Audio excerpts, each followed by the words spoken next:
Nenhuma camisa no mundo do futebol vive uma história com tanta intensidade quanto a da Argentina. Durante décadas, os argentinos conviveram com o peso de traumas que pareciam incuráveis, injustiças históricas, derrotas nos minutos finais, o final melancólico do seu deus e as várias decepções vividas pela geração de ouro. Mas a Argentina é feita de resiliência, e no vídeo de hoje a gente vai relembrar a história completa da seleção, da primeira final amarga em 1930 ao polêmico título de 78, da atuação épica do Maradona em 86 aos quase 30 anos de traumas, das críticas ao lendário Messi até o épico ressurgimento dele com a seleção. Seja bem-vindo a mais um vídeo.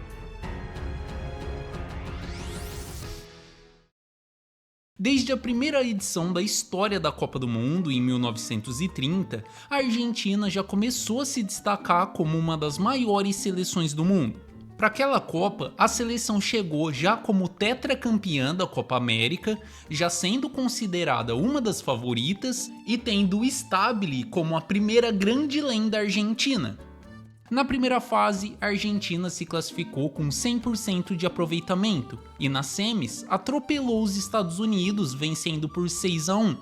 Na final, o adversário foi o dono da casa e rival Uruguai, que já tinha vencido os argentinos na final das Olimpíadas de 28.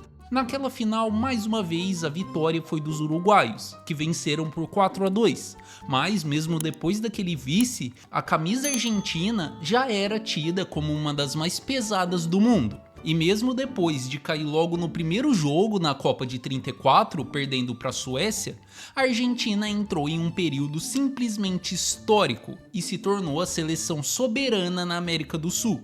Em 39, o Stabile assumiu como treinador da seleção e durante a década de 40, a Argentina conquistou o histórico tricampeonato seguido da Copa América, contando inclusive com o mito de Stéfano. Além disso, naquele período, o River Plate formou o melhor time da história do futebol argentino, que ficou conhecido como La Máquina e que para muitos foi o embrião do futebol total, que seria desenvolvido pelo Rinus Michels e pelo Cruyff nos anos 70. Porém, por conta da Segunda Guerra Mundial, aquela geração histórica não disputou nenhuma Copa, e sem dúvidas teria sido favorita para os títulos em 42 e 46, e a camisa argentina poderia ser ainda mais pesada. Mas chegando na década de 50, a realidade do futebol argentino mudou muito, e a seleção entrou na sua pior fase em mundiais. A Argentina não disputou a Copa de 50 nem a de 54 e caiu na fase de grupos em 58 e em 62. Porém, durante aqueles 12 anos, a seleção venceu mais 3 vezes a Copa América, chegando a um total de 12 títulos. No futebol de clubes, aquela década de 60 marcou o início da Libertadores e nas primeiras 10 edições, os argentinos venceram metade. Na Copa de 66, a Argentina mais uma vez não foi bem, mas foi naquela Copa que surgiu a maior rivalidade da seleção em mundiais. O time se classificou em segundo do grupo atrás da Alemanha, e logo nas quartas, a adversária foi a dona da casa, a Inglaterra. Aquele jogo foi tenso. Ainda no primeiro tempo, a Argentina ficou com 1 a menos depois da polêmica expulsão do Antônio Ratín, um episódio tão confuso que resultaria na criação dos cartões amarelo e vermelho no futuro. A Inglaterra venceu por 1-0, mas por conta daquele clima tenso, o treinador inglês não deixou os seus jogadores trocarem de camisa, comparando os argentinos com animais, e aquela rivalidade ficaria ainda pior nos anos seguintes. Durante a década de 70, o futebol argentino viveu seu maior domínio dentro da Libertadores, com 7 títulos. Porém, a seleção ficou fora da Copa de 70 e caiu na segunda fase de grupos na Copa de 74, sendo goleada pela Holanda em um dos jogos. Mas a histórica Copa de 78 chegou, e a Argentina foi a sede daquele ano. Assim como tinha acontecido com a Itália nos anos 30 e com a Espanha nos anos 60, a seleção argentina também foi muito usada como propaganda política, naquele caso pela ditadura do Videla. Dentro de campo, a Argentina tinha excelentes nomes, como o goleiro Fidjol, o Passarella, o Ardiles e o Mário Kempes, que eram comandados pelo Menotti. Aquela Argentina não era uma seleção que encantava e se classificou apenas em segundo atrás da Itália. Na segunda fase, a seleção venceu a Polônia, com o Mário Kempes marcando os 2 primeiros gols dele naquela Copa. E depois de empatar em 0-0 com o Brasil, a Argentina chegou para encarar a seleção peruana, naquela que seria a partida mais polêmica da história da seleção em Copas. Horas antes daquele jogo, o Brasil tinha vencido a Polônia por 3-1. Então, para se classificar para a final, a Argentina precisava vencer por 4 gols de diferença. O problema é que aquela adversária era a melhor geração de jogadores peruanos da história, tendo Cubillas como principal nome e dificilmente seria goleada.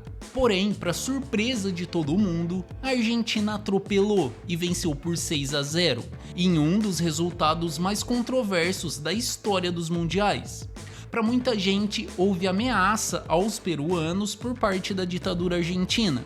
Para outras pessoas, alguns jogadores peruanos se venderam, mas nada oficial foi confirmado, e o fato era que depois de 48 anos, a Argentina voltava para a final da Copa.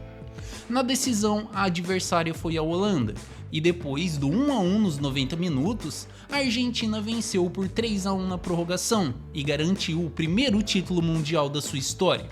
Mesmo depois de muita polêmica, a seleção argentina enfim era campeã mundial. O capitão Passarella erguia a taça que coroava aqueles grandes nomes. O Mário Kempes terminava como artilheiro com 6 gols, e aquele título consagrava uma das camisas mais pesadas do mundo do futebol. Depois do título de 78, a Argentina chegou na Copa de 82 como uma das favoritas, e já contando com a lenda Maradona com a camisa 10. Em 78, o Maradona tinha 17 anos e já se destacava muito com a camisa do Argentinos Júniors, porém ficou de fora daquela Copa por ser considerado muito imaturo pelo treinador Menotti. Porém, em 82, ele já chegou como jogador do Boca Juniors, já sendo considerado um craque e já como campeão da Copa do Mundo Sub-20. E a partir dali, começaria a escrever a sua história como um dos maiores de todos os tempos. Porém, mesmo tendo um time ainda melhor do que o campeão de 78, a seleção sofria com problemas internos entre os jogadores e acabou não fazendo uma boa Copa. Logo na estreia perdeu para a Bélgica e se classificou apenas em segundo do grupo. Na segunda fase, perdeu por 2-1 para a Itália e por 3-1 para o Brasil. E depois daquelas duas derrotas, a seleção terminou em último lugar e foi eliminada. Porém, 4 anos depois, em 86, o bom nível argentino voltou e mais uma vez, a Argentina entrava no grupo das seleções de elite. O elenco argentino não era o melhor daquela Copa, porém contava com o Maradona já jogando no Napoli e já sendo considerado uma lenda do futebol. Além dele, a Argentina contava com Ruggeri, Valdano e Burruchaga como destaques e se classificou em primeiro lugar do grupo. Depois de eliminar o rival Uruguai nas oitavas, a Argentina chegou nas quartas para encarar de novo a Inglaterra, num jogo que se tornaria um dos mais lembrados do século e que seria o retrato perfeito da carreira do Maradona. Em 82, aconteceu a Guerra das Malvinas, um confronto entre Argentina e Inglaterra pela posse das Ilhas Malvinas, que aflorou muito a rivalidade entre os dois países e terminou com a vitória dos ingleses. E somando isso à polêmica partida da Copa de 66, aquele confronto entre as duas seleções em 86 foi muito simbólico. A Inglaterra tinha um bom time, contando inclusive com o Lineker, que seria o artilheiro daquela Copa. Mas a Argentina via aquele jogo como uma vingança pela derrota na guerra e contava com o Maradona sendo o símbolo da honra e do amor pelo povo argentino. Logo no começo do segundo tempo, foi dele o primeiro gol do jogo, o lendário gol de mão. Um lance quase covarde, mas que vingava os argentinos pela derrota em 66 e também na guerra. Poucos minutos depois, o gol do século, com o Maradona driblando metade do time inglês e marcando o segundo. A Inglaterra ainda diminuiu, mas a Argentina se classificou vencendo por 2-1. E aqueles 2 gols do Maradona eram uma representação perfeita do que seria a sua carreira, polêmica e genialidade. Nas semis, a Argentina venceu a Bélgica, com mais 2 gols do Maradona, e se classificou para a final. Na decisão, a adversária foi a Alemanha, que tinha um excelente time. Naquele jogo, o Maradona não marcou, muito por conta da marcação individual feita pelo Lothar Matthaus. Mas mesmo assim, a Argentina abriu 2-0 e o bicampeonato parecia garantido. Porém, a Alemanha reagiu e empatou em 2-2. Mais perto do final do jogo, no minuto 83, o Burruchaga marcou o terceiro e garantiu o título argentino. A Argentina alcançava mais uma vez o topo do futebol, e mesmo aquela geração não sendo a melhor da história do país, ela contou com o Maradona tendo uma das melhores atuações individuais da história das Copas, e se tornando uma das maiores lendas de todos os tempos e um verdadeiro deus para os argentinos. Depois do bicampeonato, a Argentina chegou para defender o título na Copa de 90. Porém, logo na estreia, a seleção não foi bem e perdeu por 1-0 para Camarões. No segundo jogo, o time reagiu e venceu a União Soviética por 2-0. Mas foi naquele jogo que o goleiro Pumpido se lesionou e deu lugar ao Goicoechea, que se tornaria um dos principais nomes daquela Copa. Depois de empatar com a Romênia, a Argentina se classificou apenas em terceiro lugar do grupo e logo nas oitavas encarou o rival Brasil. Mais uma vez o time não jogou bem, porém depois de mais uma jogada genial, o Maradona deu o passe para o Canidia marcar o único gol daquele jogo. A partir dali a seleção contou com o Goicoechea sendo muito decisivo nos pênaltis, primeiro contra a Iugoslávia nas quartas de final e depois contra a dona da casa e favorita Itália nas semis. Mais uma vez a seleção argentina chegava na final e mais uma vez contra a Alemanha. Diferente da chuva de gols da final de 86, o placar daquela vez ficou no 0-0 até o minuto 85, quando o Brehme marcou para a Alemanha em um pênalti muito polêmico e que gerou muita revolta por parte dos argentinos. Daquela vez a Argentina ficou com o vice, e diferente do que tinha acontecido em 86, o Maradona não brilhou e terminou a Copa sem marcar nenhum gol. Para piorar, em 91, ele foi pego no doping e ficou suspenso por 15 meses. Mas naquele mesmo ano, a Argentina voltou a vencer a Copa América. Um ano depois, venceu a Copa das Confederações e em 93 venceu a finalíssima contra a Dinamarca e mais uma Copa América, contando naquele período com a chegada do Simeone, do Redondo e do Batistuta. Porém, ainda em 93, a seleção perdeu por 5-0 para a Colômbia nas eliminatórias e teve que disputar a repescagem contra a Austrália para se classificar para a Copa de 94. Chegando no Mundial, a seleção estreou goleando a Grécia por 4-0, com o Maradona voltando a jogar bem e marcando um golaço. No segundo jogo, vitória de virada por 2-1 contra a Nigéria, e a confiança para mais um título tinha voltado. Porém, foi depois daquela segunda vitória que o Maradona foi pego mais uma vez no doping e mais uma vez foi suspenso, e aquele jogo contra a Nigéria acabou sendo o último dele em Copas. Aquela punição abalou muito o time argentino, que perdeu para a Bulgária na última rodada e foi eliminado logo nas oitavas, perdendo para a Romênia. A Argentina era eliminada de maneira melancólica e entraria em uma péssima fase nos anos seguintes. Na segunda metade dos anos 90, o futebol argentino viveu uma excelente nova safra de jogadores e chegou na Copa de 98 com um dos melhores elencos do mundo, tendo novos nomes como Ayala, Zanetti, Verón e Crespo. A Argentina fez uma primeira fase perfeita e não sofreu nenhum gol. Nas oitavas, um jogaço contra a velha rival Inglaterra, que ficou marcado pela expulsão do Beckham e pela vitória argentina nos pênaltis. A seleção sem dúvidas era uma das grandes favoritas e jogava um futebol de altíssimo nível. Porém, logo nas quartas, a adversária também tinha um timaço, a Holanda, e depois de mais um jogo disputado, o Bergkamp marcou um gol histórico no minuto 89 e a Holanda venceu por 2-1. Um ano depois, a seleção chegou em mais uma Copa América e com um elenco ainda melhor, tendo a chegada do Sorin, do Samuel, do Riquelme e do Palermo. Mesmo assim, a seleção não foi longe e perdeu para o Brasil nas quartas de final. Porém, o time voltou a jogar bem e para o Mundial de 2002, a seleção fez a melhor campanha da história das eliminatórias. Chegando na Copa, era muito claro que a Argentina era favoritíssima ao título, e aquele elenco era tão bom que nomes como Palermo e Riquelme, que viviam grande fase no Boca Juniors, não tiveram espaço.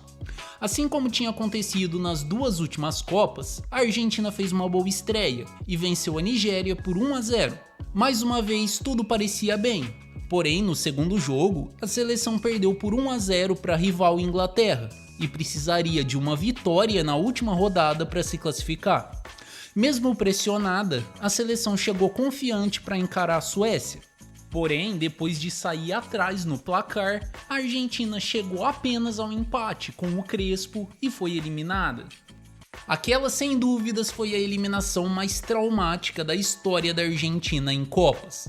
Muito mais do que apenas grandes nomes, aquela seleção como time jogou durante anos em um nível de campeão mundial. Então a expectativa para uma grande campanha era muito alta e por isso a decepção por aquela eliminação precoce foi muito grande. A partir dali, a Argentina entrou em um período de quase 20 anos de vários novos traumas. O primeiro foi a derrota para o Brasil na final da Copa América de 2004 com o histórico gol do Adriano no último minuto. No ano seguinte, mais uma derrota para o Brasil na final da Copa das Confederações. Em 2006, mais uma Copa. A Argentina jogou muito na primeira fase, porém depois de eliminar o México nas oitavas, a seleção foi eliminada nos pênaltis, perdendo para a dona da casa Alemanha. Mas foi naquela Copa que a Argentina contou com a chegada do Messi.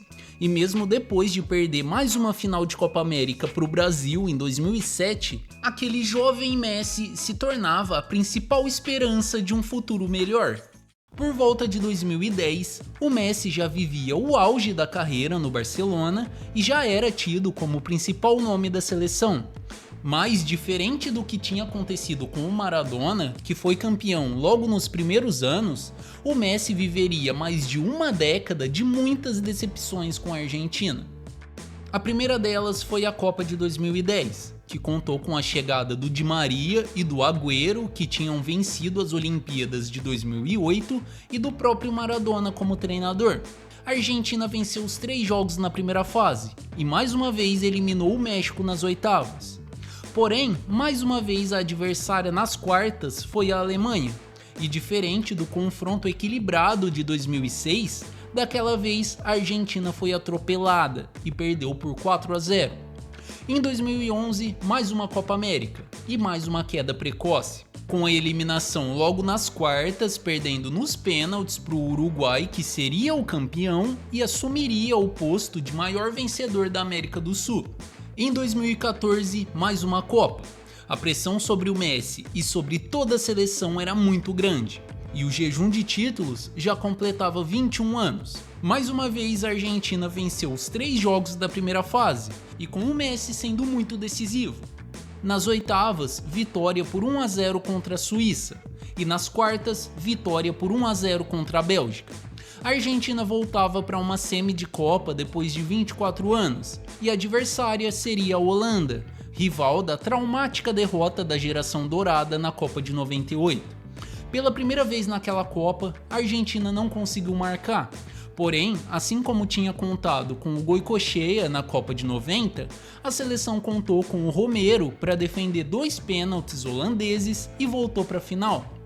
Porém, na final, mais uma vez a Alemanha pelo caminho, e assim como tinha acontecido na Copa de 90, os alemães venceram de novo por 1-0, deixando a Argentina mais uma vez como vice. Logo em 2015, A seleção chegava confiante para mais uma Copa América e, contando com a má fase do Brasil e do Uruguai, chegou em mais uma final.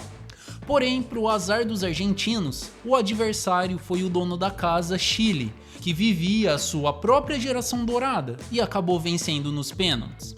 Só um ano depois, uma nova Copa América, uma nova final contra o Chile e uma nova derrota nos pênaltis. Naquela campanha, o Messi jogou muito, porém perdeu uma das cobranças na final e chegou ao quarto vice com a seleção. A Argentina, sem dúvidas, precisava de uma reformulação, mas o que se viu foi um verdadeiro caos. Comandada pelo Sampaoli, a seleção não fez uma boa Copa em 2018.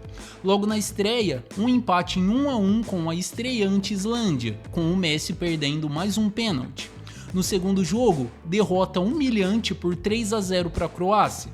E mesmo depois de vencer a Nigéria e se classificar em segundo, a seleção caiu logo nas oitavas, perdendo para a França.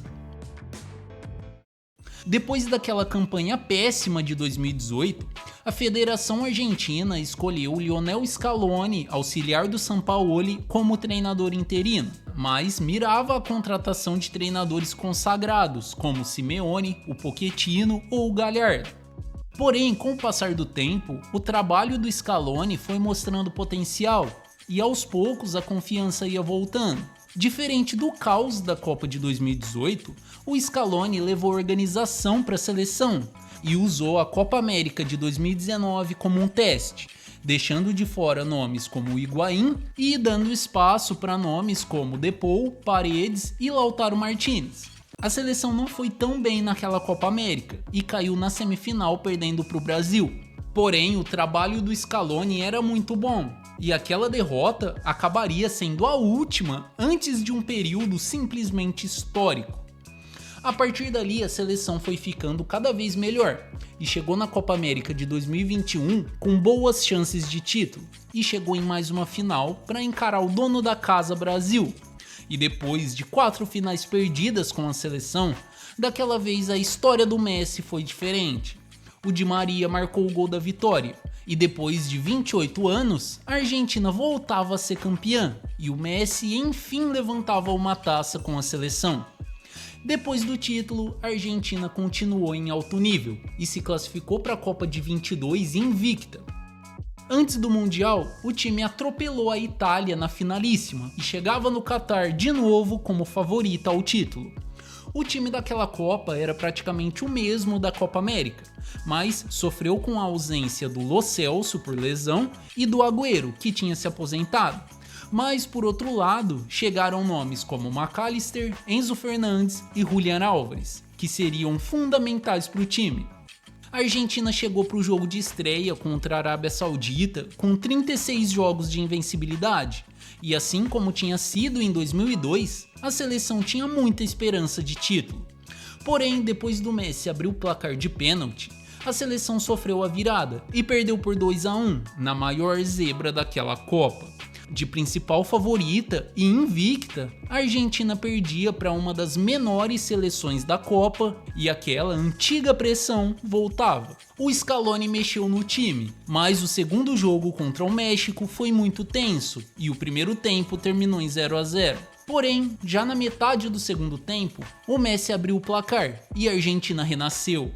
O Enzo Fernandes ainda marcou o segundo e garantiu a vitória, mas a classificação argentina ainda não estava garantida. Na última rodada, a adversária foi a Polônia, e mais uma vez a Argentina precisava vencer.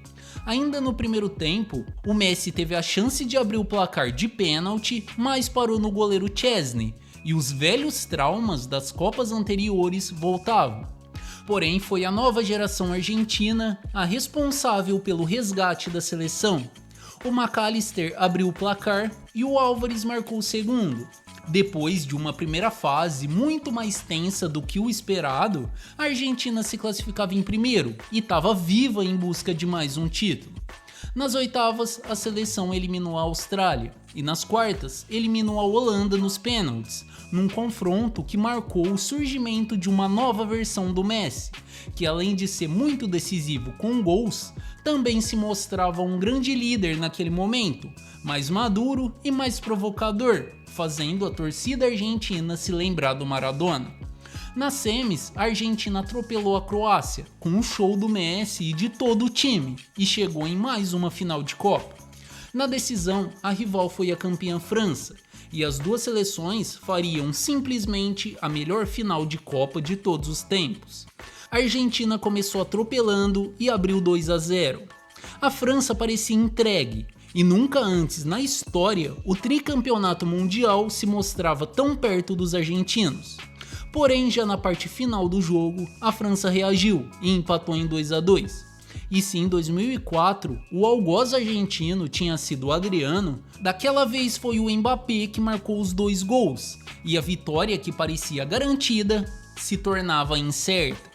Porém, na prorrogação, o Messi marcou o 7º gol dele naquela Copa. Porém, o Mbappé marcou o 8º gol dele e a França empatou mais uma vez.